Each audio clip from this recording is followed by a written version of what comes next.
The Ides of March, a leadership lesson in backstabbing. Receiving feedback. Hi, everybody. I'm Sam Palazzolo.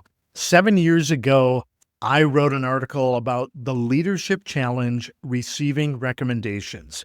Because let's be honest, most leaders would rather fight a lion in the Coliseum than take feedback from their own stakeholders. And yet, here we are, 7 years later, still pretending to nod thoughtfully while mentally drafting a passive-aggressive email. So let's revisit the 5 tips I shared back then, because history does repeat itself.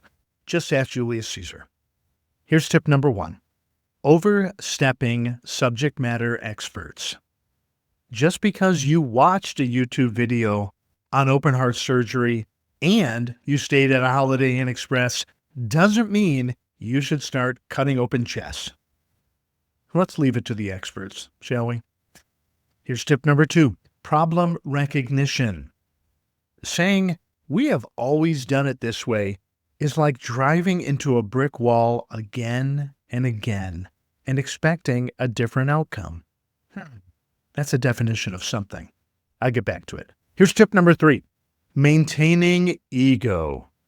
If someone gives you good advice, take it. No one's going to think less of you. They already know you don't have all the answers. But how do you know it's good advice? Here's tip 4, discerning communication quality. Not all feedback is gold.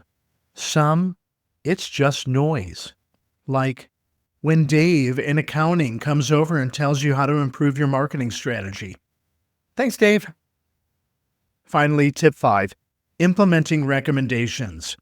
Ideas and strategy are only as useful if you actually do something with them. Otherwise, they're just a PowerPoint purgatory waiting to be forgotten. So, on this Ides of March, let's make a pact. Accept feedback before it comes with a metaphorical dagger to the back. Or don't. But don't say, "I didn't warn you."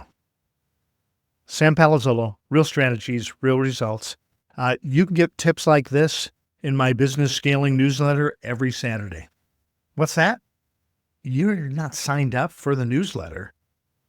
Register today. Get on the program. Come on.